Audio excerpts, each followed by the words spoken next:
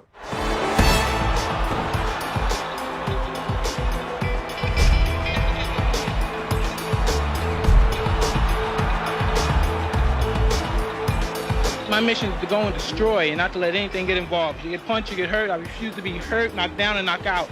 I can't lose. I refuse to lose. That's huge right hand. That should be it. I always try to aim through the back of my opponent's head, fantasize my punch going through them and in and out the back of their head. It sounds like a brutal sport, but it's just a technique, it's just an art. And when people hear you talk in this particular fashion, you think of you as some brutal monster, but it's all about the skill, the speed, the accuracy. And that's basically what I made my style after. How dare them challenge me with their somewhat primitive skills? They're just as good as dead. People don't have the slightest idea how hard it is to break somebody's jaw, to break somebody's eye socket. And they think it's just with power, but it's the accuracy of the power.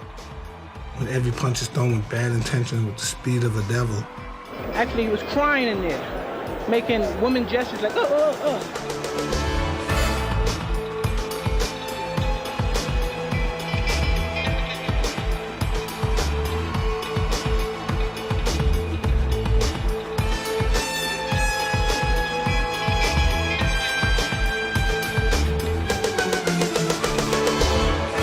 My job was to hurt people. I love fighting, not because I like hurting people, because I like the after effect of fighting, and that meant I got the job right. Once the job is done correctly, that's my satisfaction of it all. I was beating guys off of just pure brute strength and intimidation. Most guys were just pretty much intimidated. They lost the fight before they even got hit, most guys. I knew the art of skullduggery. These guys, I knew how to beat these guys psychologically before I even got in the ring with them. As soon as I come into the ring, I'm gloved. No, stop it. That's not true. While I'm in the dressing room, 5 minutes before I come out, my gloves are laced up. I'm breaking my gloves down. I'm pushing the lever in the back of my glove. I'm breaking the middle of the gloves so my knuckle could pierce through the leather. I can feel my knuckle piercing against the tight leather gloves on the Everlast boxing glove. When I come out, I have supreme confidence, but I'm scared to death. I'm totally afraid. I'm afraid of everything. I'm afraid of losing. I'm afraid of being humiliated, but I'm totally confident. The closer I get to the ring, the more confidence I get. The closer, more confidence I get. The closer, more confidence I get. All during my training, I've been afraid of this man. I thought this man might be capable of beating me. I've dreamed of him beating me, but I always stayed afraid of him. But the closer I get to the ring, I'm more confident. Once I'm in the ring, I'm a god. No one could beat me.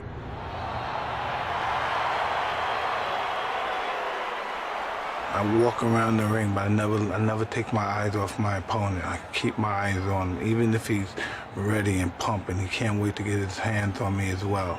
I keep my eyes on him. I keep my eyes on him. I keep my eyes on him. Then once I see a chink in his armor, boom, and one of his eyes may move, and then I know I have him. Then when he comes to the center of the ring, he still looks at me with his piercing look, and as if he's not afraid, but he already made that mistake when he looked down for that 1/10 of a second.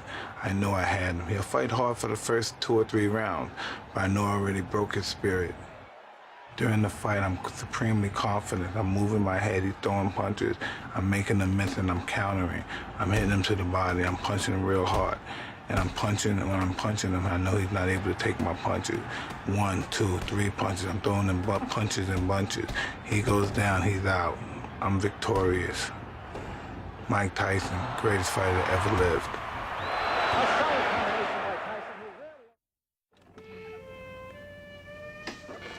You know, I sure had a fine time last night, Jax. I had saw this young lady, Robin Givens, on television one day. I had called somebody and I said, get me in touch with that young lady. And I left to go to England. I kept calling this guy every day to get me in touch with this young lady. And eventually he arranged for me to get in touch, and I had dinner with this young lady. And me and this young lady went out for a few weeks. And then eventually I proposed to her. Maybe it must have been a month or 2. And then I proposed to her, and then we got married eventually. And that was disastrous because I was too immature to be married, and there's no reason. I was too young to be married. She was too young to be married at the time, so I don't know why I'd done it, but I just was emotional. I was in love, I believe, and I got married. And then, of course, I was being a pig, and I started having my extracurricular activities on the side, and me not being the most cautious and using the most skullduggery of tricks. I got caught most of the time, and she didn't like that very much. So we got into a great deal of fights, and then it was just pretty ugly. It was pretty ugly. Michael is a manic depressive. He is. I mean, that's just a fact. It's been torture. It's been pure hell. It's been worse than anything I could possibly imagine. I think for the first time I can understand abused women. There's a time when he cannot control his temper, and that's frightening to me or to my mother. Well, I couldn't believe Robin Givens was saying those lies about me right on worldwide television, right there in front of everybody. I don't know what she wanted to accomplish by that. He shakes. And I was like flabbergasted. I was pretty much stung. He swings. But when I look back at it now, I can't believe I sat there and didn't say anything. But then again, if I would act crazy and start smashing her and going crazy in front of television, that's what they would have wanted. They would have expected that. And so I stayed cool. But I know they expected me to go crazy on television and start ranting and raving. That was the whole plan, I think. There are times when Michael is manic and he's incredibly abusive. Not physically, verbally. After his marriage to Robin Givens and his association with Don King, Tyson's life seemed to unravel in full public view. Lawsuits, car accidents, and domestic brawls. The Burnsville Police Department received a call indicating a disturbance was in progress at the Tyson residence. Love can be fleeting. The soap opera marriage of boxing champ Mike Tyson and actress Robin Givens is coming to an end. She announced today through her lawyer that she's seeking a divorce after 8 months together. It was so ironic because we would watch our divorce squabbles on television. We would be in bed together as we were watching our television show. And I don't think we really wanted to be divorced, but it was just so much. The atmosphere was just so intense that it just wasn't right. So we just separated. I felt a sense of abandonment, but I brought it onto myself. I felt alone. I felt a little ashamed. I felt like a half of a person. I didn't feel totally whole at the time. It just wasn't right. We were just 2 kids married, and the whole world was in our business. I didn't know really actually how to feel. I was 21, she was 22, and they just wanted to emotionally unstable. Pass judgment on both of us. I'm a bad guy, she's a bad girl. I'm a abusive husband, she's a gold digger. We just kids. We're just kids. I was always interested in keeping in touch with her for some reason. I didn't want to lose basic touch with her.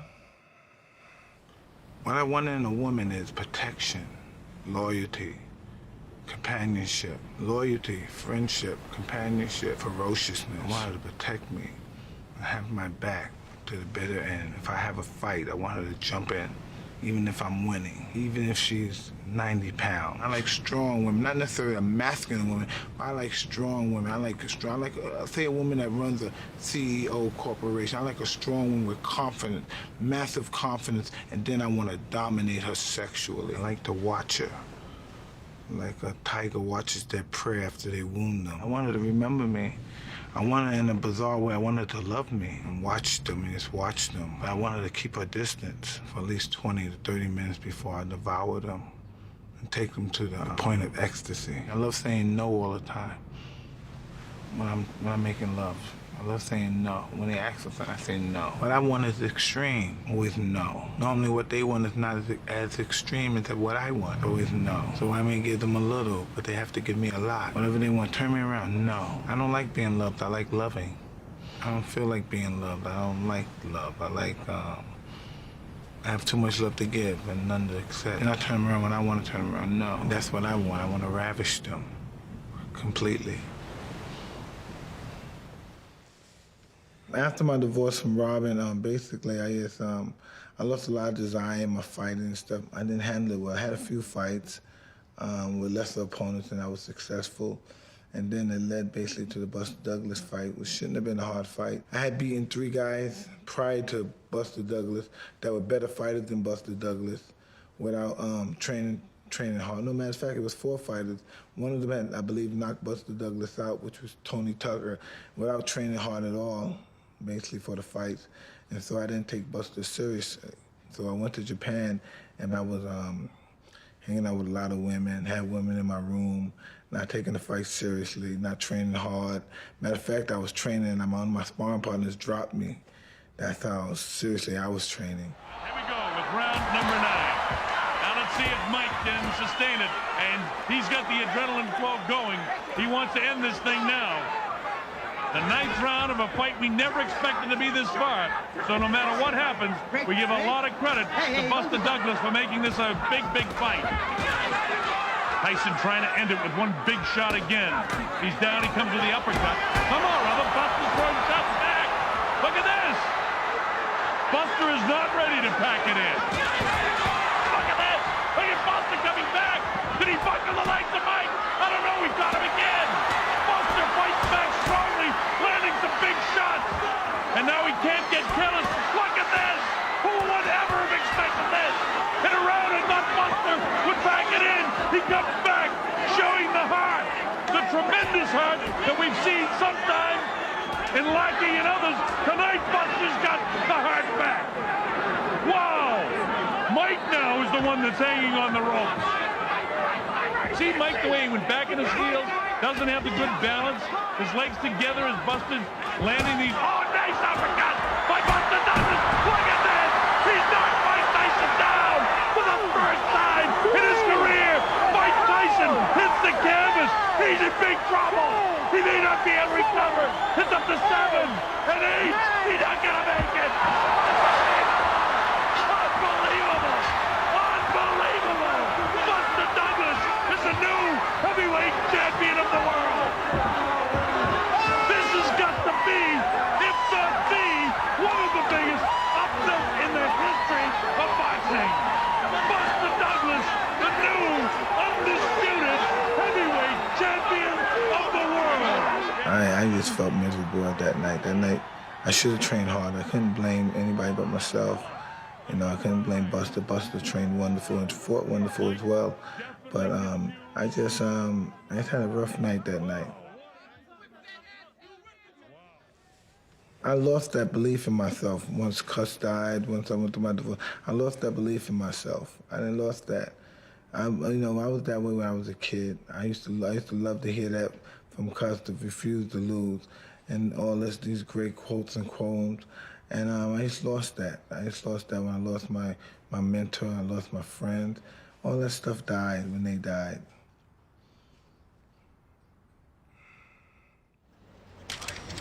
Hey, Mike, over here. Mike, over here, Mike. Mike, I got the glasses. Hey, Mike, what happened in Tokyo? Well, it's a bad situation at the time, but I'll be okay. Buster Douglas fought a great fight, and I'll be champion again within 6 months. Like I said before, I abused myself, abused my body, and like when you reach a status at a young age, like being 20, 19, it was a little too much. I don't want to, use excuses. And being 20 years old, being champion, you're really too young. I just never had the basics of putting all my life's structure. I guess it stems off of my childhood. I never had the tools that a basic child had. The mother, the father, and the whole traditional family, and we work out problems. I never lived that particular type of life. I always looked out for me. And if there's a problem, I'm gonna handle it my way, else I'm gonna run. And I just never was able to cipher a problem out of us. Decode a problem. Everything was totally cryptic to me, and when it got too cryptic, I just booted out the situation.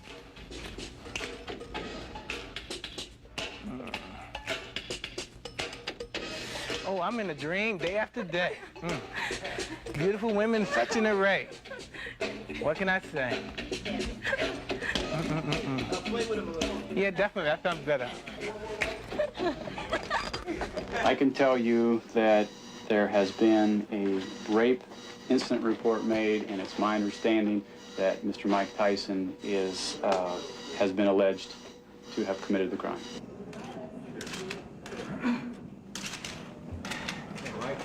Anything to say at all, Mike? I'm innocent.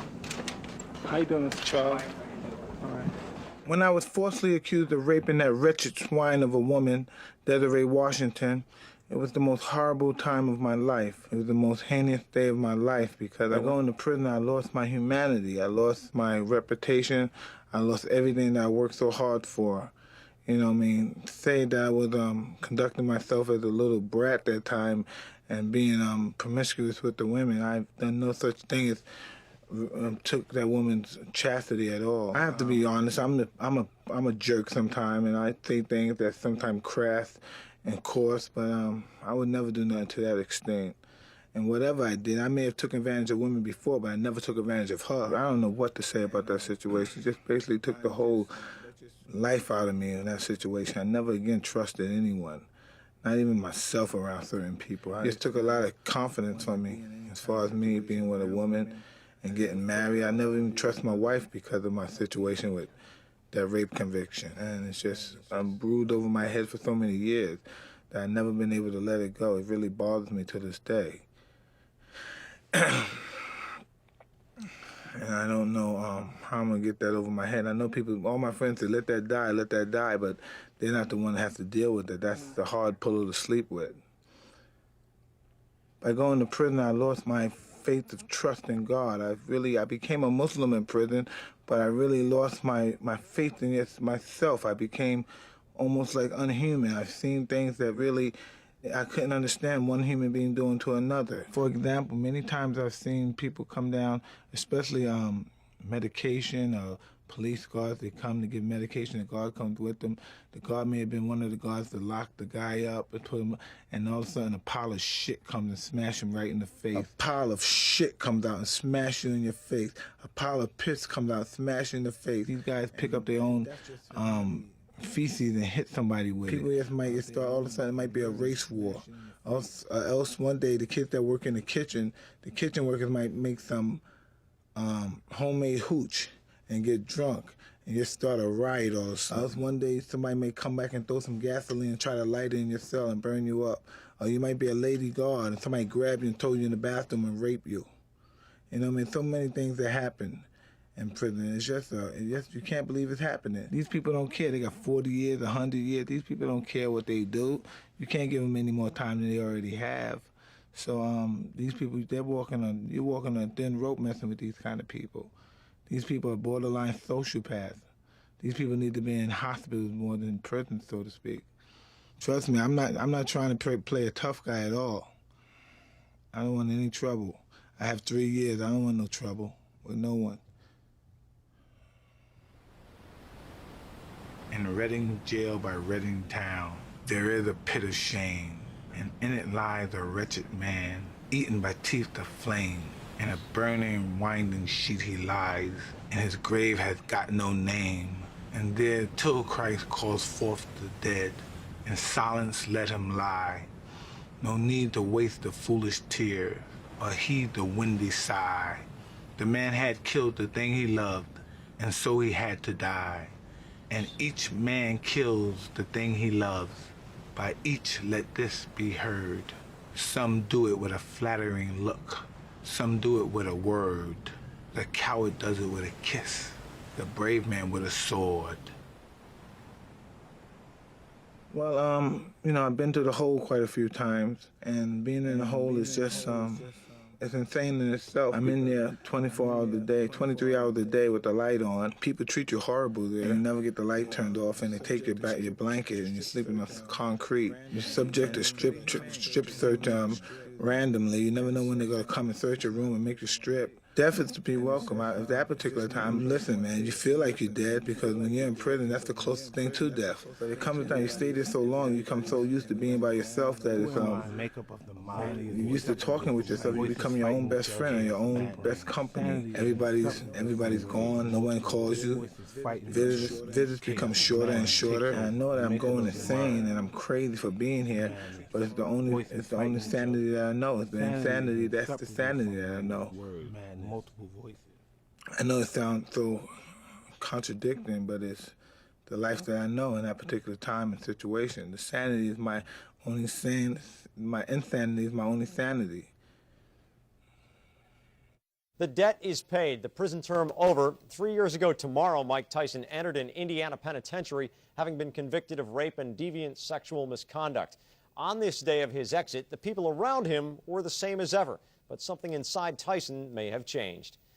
By 6:10, surrounded by his entourage, almost as if he seemed to be entering the ring, Tyson was leaving the prison, a free man for the first time in 3 years. Tyson's motorcade went directly to the Muslim mosque in Plainfield, barely 2 miles from the prison. The caravan followed. He prayed for about 30 minutes, along with 200 others, including another former heavyweight champion who once came back after a 3.5-year layoff. When I first took my Shahada and became a Muslim, I thought I was too extreme. I became such an extreme Muslim. I think I was too strict, too sector, too violent. I used Islam because I was bitter at the world, you know, and I took it out. People, they didn't believe what I believe. I thought they were the enemy. And as time went on, I realized that's not really the right way to go. You know, I didn't know. Now that's why I became more humble, more subservient, because that's what Islam's about. Islam is not about war, it's about humanity, the religion of humanity. And I didn't know that at first. I had to go and truly do some research and some study and find out what the true meaning of it really was, because I wasn't representing it well. When I was in prison, I was so angry at society. I put a tattoo of Mao on me, I put a tattoo of Che on me because I just had no faith in our government. And I did that just to despite them. Well, I guess I'm ahead of my time because nobody was talking about Che. Now I have a tattoo on him. Now everybody's talking about him. And when you think about it now, they hated Che, but now Che is the big item here. He's sold on so many corners, the street corners, sold in so many stores. He's big business now. When I went to China, Mao was big business. They have Mao in shirts now. They would never have that done when Mao was existing. When Mao was existing, he would never allow his shirts probably to be sold for money.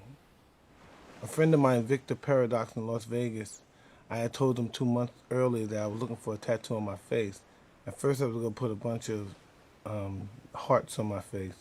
But he said, "That's not, I'm gonna find a tattoo for you." It represents a New Zealand warrior tribe called the Maoris, and they were a very warrior-like tribe, and they had face tattoos in which when they go into war combat, they scared the enemies because of the tattoos. I was just a rambunctious guy. I was pretty rebellious, and I really didn't care about what anyone thought. I just thought it was a great tattoo. When I came out of prison, I felt so surreal. So many friends I had also, so many different people came around me. I had so many people that wanted to be in my face because when I came out of prison, I had like $200 million.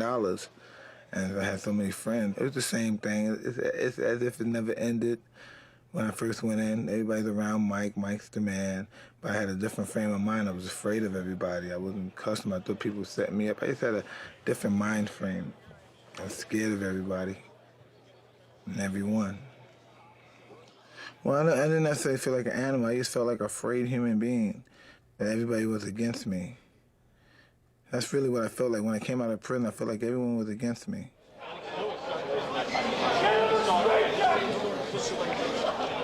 Put your mother in a straight jacket, you punk-ass white boy. Come here and tell me that if I fuck you in your ass, you punk white boy, you faggot. You can't touch me, you're not man enough. I eat your asshole alive, you bitch. Fuck you, you hoe. Come and say in my face, fuck you, ass for everybody. You bitch, come on, you bitch.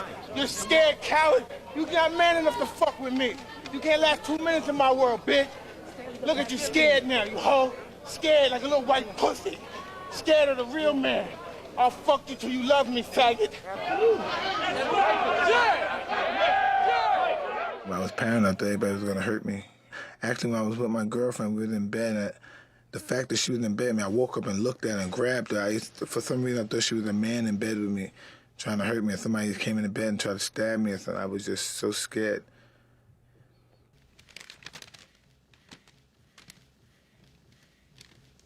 Afternoon. In the last 3 years, I had the chance to reflect on my life and develop my mind, and I will continue my journey to making myself a better person so that I can help others. But I'm here today to make a statement about my future. There's been a lot of speculation about my plans, and here they are. I will fight again.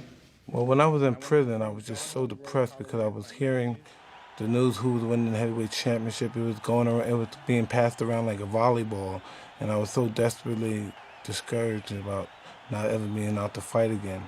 And I was looking forward to come home so I could fight and win a championship again. So when I came out, I fought Frank Bruno for the second time. He was the WBC heavyweight champion of the world, and I trained real hard, and I looked forward to fight. I knew I wasn't the same guy I once was before I went to prison, but I knew I could fight. I could still punch hard, and I knew if I hit him, I'd knock him out. When I won the championship, I was so happy. It just put tears in my eyes. It's just something I thought about once I was in prison. I wanted to have those belts back again. The new WBC heavyweight champion of the world. I had unified the championship again when I beat Bruce Sheldon. I fought him and beat him in a one-round knockout. And I had 2 belts on my waist. After being out of prison, out of 11 months, coming out of prison with 2 belts on my waist. I really thought I was somebody special then, because no one's ever done that, not even Muhammad Ali. And then once again, I let everything go away, and I believed I was a god. I believed I was great. I didn't believe I had to train for nobody. I thought everybody was afraid of me. I thought I was a great fighter, and I just thought I was somebody really special. I fooled around all the time. I had parties at my house. I had tremendous amount of sexual activity, and it caught up with me. All right, fans, here we go with the main event of the evening. Ladies and gentlemen in attendance, boxing fans joining us around the world, it's time for the bout you've all been waiting for. Finally, it is showtime. The year is 1996. I'm fighting Evander Holyfield. I came to the ring supremely confident, knowing that I would beat him. He's a great fighter, Evander Holyfield, but not in my league, I believe. So I come in the ring. I'm rushing out the ring to get a hold of him. The first round starts. We're fighting ferociously. Boom, boom, we're fighting. Holyfield comes back with a left hook. Holyfield with a combination to Tyson's head. And all of a sudden, I black out for a reason. I don't know why. I didn't believe he hit me. Now what? Mitch Halpern again calls time. Accidental headbutt. Accidental headbutt. Who's cut? Oh, Tyson is cut. Tyson is cut. The next thing you know, we continue to fight. The next thing you know, I'm blacked out again. I don't even remember the fight. As they come together. Again, the headbutt. That one buckled Tyson. I mean, Tyson actually got a headbutt and hurt. But I'm fighting, but all of a sudden I'm getting hit. Boom, boom, boom, boom, boom, boom. I'm rocking all over the ring. He's hitting me all. The punches are not hurting me, but he's just keeping me off balance. Boom, boom, boom, boom. I couldn't feel the punches, but I could just hear them pow, pow, pow, pow, pow, pow, pow, pow, pow, pow. And the next thing I know, I'm thinking, what the fuck? What the fuck? Wake up, I'm trying to grab pow, pow, pow, pow. And the next thing I know, the fight has stopped. He must have fought a ferocious fight. It must have been brilliant on his behalf. I was an ex-champion. It's the most unbelievable thing I've ever been privileged to witness. When I was heavyweight champion of the world, I believed I ruled the world. I had homes all over the country, I had luxurious apartments all over the country, I had the most exquisite cars. But I loved leeches. Leeches, I wanted them to suck my blood. I just wanted them to suck my blood, all of my blood. I wanted them to suck it, and then they sell my blood. And then I buy my blood back for allow them to suck it again. And that was my downfall. I just associated myself with so many leeches. And I guess everybody has their purpose in life. And I call them leeches, and that's not from a negative perspective either. I say that because I allowed that to happen. You know what I mean? In some aspects, I'm a leech as well. You know, because I allowed them, I sucked from them as they sucked from them. I guess it was the give and take situation. So there's no one to blame truly but myself. My philosophy was like, people basically suck. Because really, you know what I mean? They're always trying to screw you. Everyone? No, you know, you run into, you have these different occasions where you run into nice people. You know what I mean? But, you know, I mean, you've been to experience, you know. They don't have no emotion towards human feelings. You know what I mean? Hard to trust. Absolutely. My first manager, Bill Caton, and those guys, they were like slave masters, basically. Because I was just a young kid, 18 years old, 17 years old. I was too young to even sign a contract with those guys. But I signed the contract. Because they died, I signed the contract with these guys. And they took, what, a third of what I had? Eventually, I got rid of them, and then I got caught up with this other piece of shit, Don King, who's just a wretched, slimy, reptilian motherfucker, right? This is supposed to be my brother, my black brother, right? He's just a bad man. He's a real bad man. He abused you, and he would kill his mother for $1. He's ruthless, he's deplorable. He doesn't know how to love anybody. That's just the way he is. The greatest country in the world, man. This is America, baby. A friend informed me that most of my money was missing, so we looked at my assets. Not sure the money that that was supposed to be there wasn't there, and we had to do something about it. When I find out, I handled it immaturely. I handled it very immaturely because I'm not accustomed to any business fashion in that matter, so I handled it very immaturely. I confronted him, and he basically denied it, and then I attacked him in front of the Beverly Hills Hotel. I was staying at the Beverly Hills Hotel, and I attacked him. I attacked him in front of these old decrepit white women. Must have been a bunch of them. I used to attack them in front of them. They must have thought I was some black heathen or something. I used to attack them and just stomp them. And I really didn't mean, because I really loved this man, but I just stomped him and stomped him and stomped him.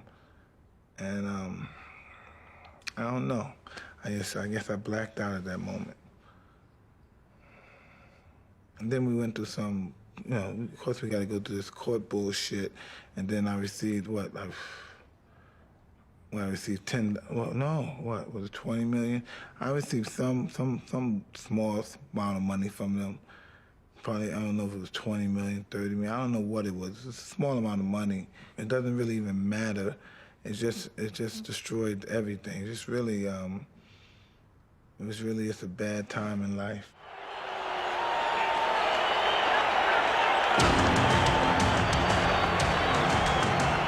Well, postponements have jeopardized Holyfield-Tyson fights over the years to the point where many of us wondered if we'd ever really be here tonight. It all goes back to their ill-fated 1991 fight. So when Tyson announced he'd suffered a cut over his left eye in sparring to postpone the original May 3rd rematch date, many said, uh-oh, we may never see these guys fight again. But despite the history of postponements, there has always been a feeling of inevitability, an aura of fate that finally brought them together. 1997, rematch, Evander Holyfield. First round begins. Box cautious. A straight right by Mike Tyson. Shrugged off by Evander Holyfield. I started feeling groggy again in the clinch. I notice now it's from my headbutt. It's the same feeling I felt when I fought him the first time. I fight the second round. I feel groggy again for no apparent reason. He didn't hit me. He bucks me again. He's taller than me. What is his head doing underneath my head? I received a cut eye. He looks over to Mills Lane. It's a cut around the right eye of Mike Tyson from a clash of heads, I believe. That's just what happened. And Mike said, what about this fighting? What about this head? That's a butt. Deja vu. That's a butt. He started looking at the eye. He bucks me again. I complain to the referee. The referee doesn't do anything. Just like in the first fight, Tyson looks over for help from the referee. I become ferocious. Third round comes out, I fight ferociously. I'm mad. The old Tyson we know. A ferocious Mike Tyson. Listen. The crowd is turning. Many yelling Tyson. I get so mad I want to kill him. I fight again. At the moment, I'm enraged. I lose all composure and discipline. I fight and fight and fight, and I want to choke him. I bit him. He got mad. He turned around. I wanted to just kick him right in his groin, but I just pulled back. But I just pushed him. And then I got so mad, I wanted to just choke him. I wanted to kill this guy. I couldn't believe he butted me. And I just lost my cool. I lost my composure. The worst thing a warrior, a soldier could ever do is lose his discipline. I was depressed with myself, not because I bit him, but just because I lost my discipline and composure. Fighting Holyfield in the right ear. What a reaction. I want to destroy everything around. I want to destroy his corner. I want to destroy everybody in his corner. If the whole ring goes into a rampage, and I'm insane at the moment. I'm a good person, but at that moment I went insane. I was enraged, and I did not care about fighting no more by the Marcus of Queensberry rules. He butt me with his head intentionally to hurt me, my eye. So I wanted to intentionally hurt him. And so when I bit him again, the Mills Lanes came in to disqualify me. I didn't really care. I wanted to inflict as much pain as possible on that man, because I was totally insane at that moment. Mike Tyson has bitten Evander Holyfield for the second time, and it is all out war. I'll tell you what, this is unbelievable.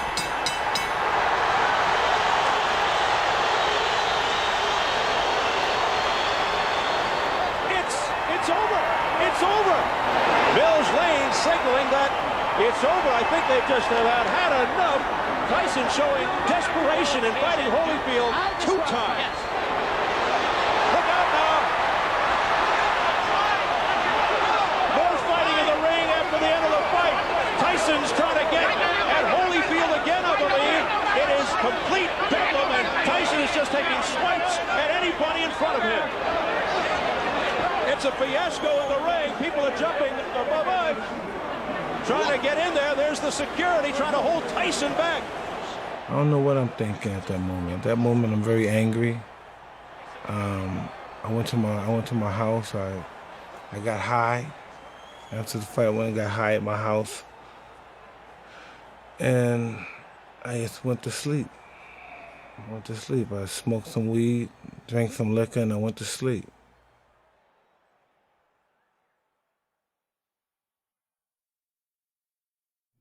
We must take the most stringent action available to us, which it appears is a maximum fine of $3 million and revocation of license.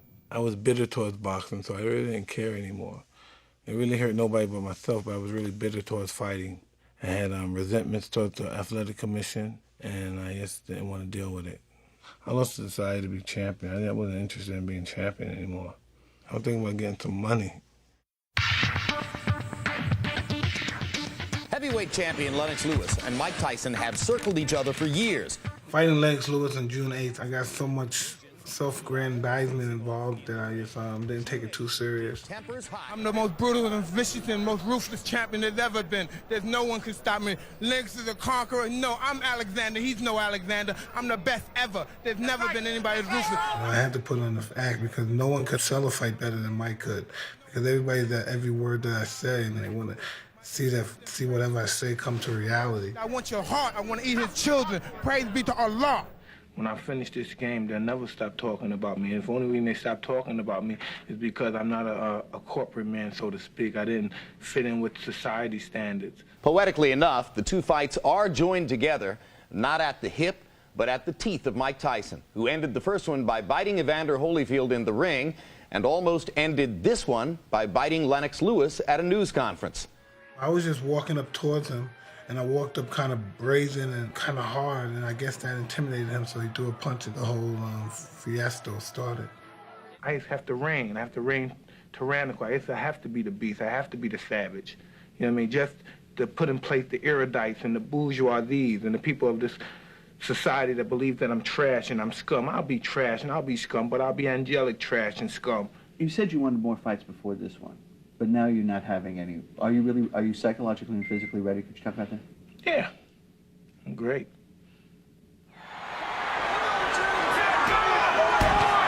Lewis, another strong overhead right. Lennox Lewis trying to finish off Mike Tyson with 1 minute left in the 8th round. Mike Tyson highly motivated to come into this fight, hoping that this fight would redeem not only his career, but his whole life. Oh, he's doing a good job. He's got heart. You can't take that from him. Big right hand from Lewis, and Tyson goes down for the 3rd time in his career. Well, really, the Lewis fight meant more money to me than the title because I knew I wasn't in no condition to beat anybody. I wasn't in any kind of great shape. I didn't have great physical or psychological shape of mind to beat anyone. But I knew I would get a good, large sum of money. There's a great moment in the ring after the fight when, during the post-fight interview, you very tenderly reached out and wiped blood from Lennox's cheek while he was answering a question. Deep in your heart, do you feel as though he's your friend? No, I've been friends with him for 15 years, you know what I mean? We're just like, you know, I fly pigeons, right? And this is a good equation. These pigeons live with each other for 10 to 15 years, right? But when I throw feed down, they kill each other to get it. And it's the same way with fighters. We love and respect each other, but we're like mercenaries. We need that money. I think controlling money is an art. It's an art to control money because I'm an extremist. I either have a lot of money or I have none. I can't live in the middle. If I'm in the center, I'm just a person who can't live. And I don't know why I'm that way. I just don't know why. No one could understand the mind of an extremist. People always, they can judge me, but they can't understand my mind. Nobody, if they don't have that extreme addict personality, you can never understand how a guy can blow $300 or $400 million. It's if I have to live at the top of the world, I also have to live at the bottom of the ocean. I don't know how to live in the middle of the life. Money is somewhat of like paper blood, so to speak. You know, you need it to live, but I just like to help people. I like to spend it. It makes people happy, and sometimes I neglect myself with it, but then also I make myself happy with it as well. Because I never thought I would live long enough to really enjoy anything, so I was living pretty reckless because I didn't think I would live long enough. Unfortunately, I'm 40 years old. I never thought I would reach this age. That's why I lived recklessly at the day, because I never had no idea I would live to be 40 years old. It's a miracle.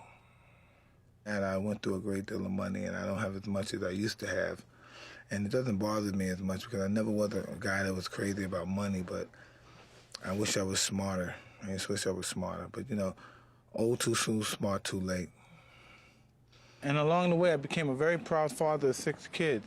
And that was the best moment of my life. I have Gina getting ready to go to American college. That's my oldest daughter, and I'm extremely proud of her. And I have my 2 other kids, Amir and Raina. They were undefeated in their season in basketball at 10 and 11 years old, and it wasn't good more than America, and I just couldn't believe that. And then I have Exodus and Miguel, who also, they're very young, 5 and 2 years old. They're very young and they haven't accomplished anything yet.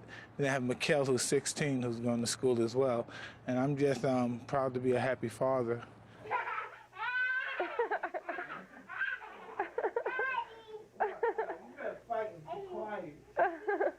Get him, Raina, get him. Oh, you got him, Raina.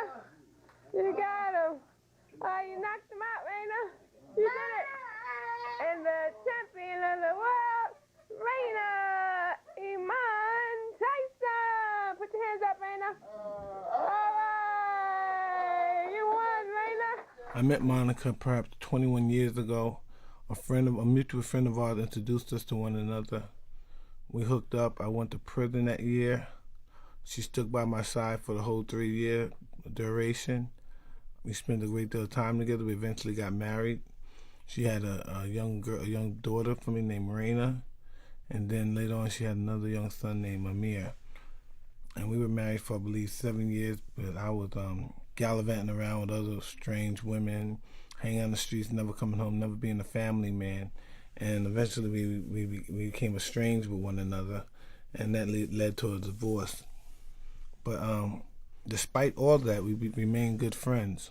We're great friends, but horrible married couple. She's the greatest mother I've ever seen in my life. She totally dedicates her life to the children. She's the only mother that let the children tell them what their children say. I want to go to Canada, Mommy. I want to go to France. I want to go to Tibet, Mommy. And she gets up and go where the kids wants to go. I never seen anything like that in my life. Serious jet setters. And I can't understand that. I was never a jet setter when I was 11 or 12 years old. I never left the street corner. So, has Iron Mike turned into Mellow Mike? Whether he has or not, Tyson needs to punch with the type of intentions that once made him the baddest man on the planet. An aging fighter's power, the old-timers will tell you, is the last thing to go. Well, the reason I fought Kevin McBride was just for a payday. I didn't really think I was winning or anything. I didn't anticipate winning. It was just a whole mindset I had. I didn't really care. I was so out of shape. I was tired. I wasn't taking it serious. We were just fighting for the payday. Kevin McBride, a journeyman, is making Mike Tyson look like a third-tier heavyweight. Oh, bring her. 15 seconds left in the 6th round. And if McBride actually wins this round, it would be a 10-7 round. Not a knockdown, McBride just pushing Tyson down. And he's having difficulty getting up. Come on. He wants Joe Cortez to help him. He can barely make it to his feet at the bell. That was a push. That was a push. Obviously a push. That was a push. Tyson totally disorganized. Hey, come here.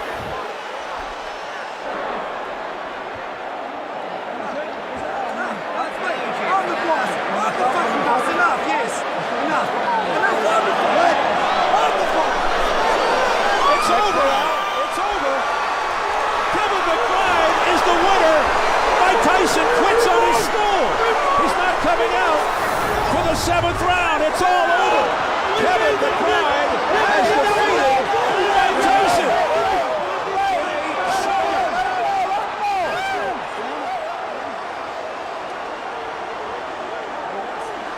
Mike, first let's start with you. Did you want to continue? Well, I would like to continue, but I saw that I was getting beat on. I realized I don't think I have it anymore because I got the ability to stay in shape, but I don't got the fighting guts, I don't think, anymore. When did you recognize that? At what part of the fight? I don't know. Early into the fight. I'm just sorry I let everybody down. I just don't have this in my heart anymore. Did you feel as though you had it coming into the fight? No, I'm just fighting to take care of my bills, basically. I don't have the stomach for this kind of no more. I'm more conscious of my children and those guys looking at my appearance. I don't have that ferocity. I'm not an animal anymore. Does that mean we won't see you fight again? Yeah, that's most likely. I'm not going to fight again. I'm not going to disrespect the sport anymore by losing to this caliber of fighters. Mike, a lot of people wonder what you'll do now with your life. Boxing has been your whole life. Well, I'm sure I'll find something to do. Boxing doesn't define me. I'm just sorry to disappoint the people in this city. I know I didn't have it in my stomach no more, but I was in dire needs to take care of my life. I'm just being honest. I'm not taking nothing away from Kevin. I don't love this no more. I'm just in here. I don't love this no more. I even love fighting since 1990. But Kevin, congratulations on your career and good luck. Now, I wish you the best and make a lot of money.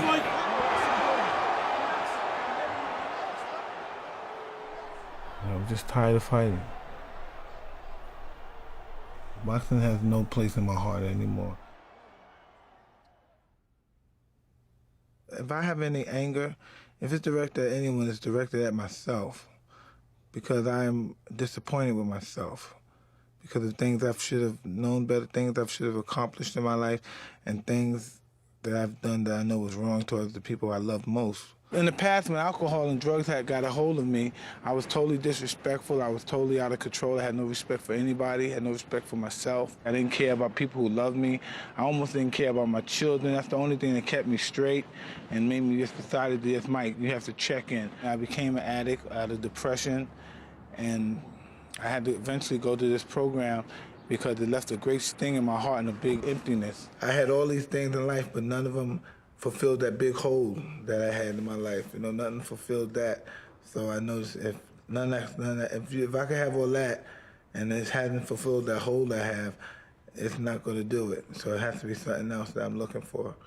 I don't know what I'm going to do, but you know, it's something I'm dealing with. That's why coming to this program, I think, was the best thing that ever happened to me. I just want to see my kids get married and graduate from school. I want to see a grandchild. I want to see Mike Tyson with a grandchild. I wonder what that's going to be like. I want to stay out here. I want to see my kids grow. I want to be a better person in life. I don't like the person who I become. I know I've become. I'm an insane individual. I put all those drugs in my system. I do not want to do that any longer. And I just want to be a decent human being, which I know I can be. I just feel good about myself now. I just have a better outlook on life, and I just want to make everything better. And I can't make up for the past, of course, but I just want to have a healthy future. I'm just interested in my health more than anything now. What I've done in the past is a history, and what I'm going to do in the future is a mystery.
Spirit of the streets, walks in the rain. From Brownsville to Spotfit to Boxing King. Man, a machine, an animal, physical strength and intelligence. But that type of intellect y'all respect to connect those punches. Still as a kid he stole lunches to making millions in the hundreds. Chaotic conscious, the raise, the stage, the grander. Had to endure slander, took it like a man cause the mighty stand alone. In the binger at home, the penitentiary, barbed wire and stone. Was amped up, they like to champ up, even my brains in handcuffs. The Robin Hood, seasonal Santa. And y'all ain't give them nothing to begin with. Dilapidated buildings, the drug epidemics, historical stories, pain, love, and glory of Mike Tyson. Never see another like him. Speed, strength, skill, power, accuracy, legacy, victorious, legendary, speed, strength, skill, power, accuracy, legacy, champion, legendary. True legend, his hands with two weapons. Understand his mind's a true blessing. Designer jewels and diamonds from modern day Jack Johnson. Flying private jets and Philippe Tekken. Audemars with ladies cadaver complexions. Lot of sections, hung with a lot of stars, learned a lot of lessons. Between dead homies and best friends, and getting domed out in the stretch bins. Educated from the hood and the pestilence. That dead presidents don't see your pockets and just get in. You got a full court press for them. Benjamins, I seen money be the death of men. It's a warrior's world, only strong survive. Who's next to try? Who's next to be the next T.Y.S.O.N. He gave us hope, made the best man win. I Mike is in the house. Strength. I Mike is in the house. Power. I Mike is in the house. Legacy. I Mike is in the house. Legendary. I Mike is in the house. Strength. I Mike is in the house. Power. I Mike is in the house. Legacy. I Mike is in the house. Legendary.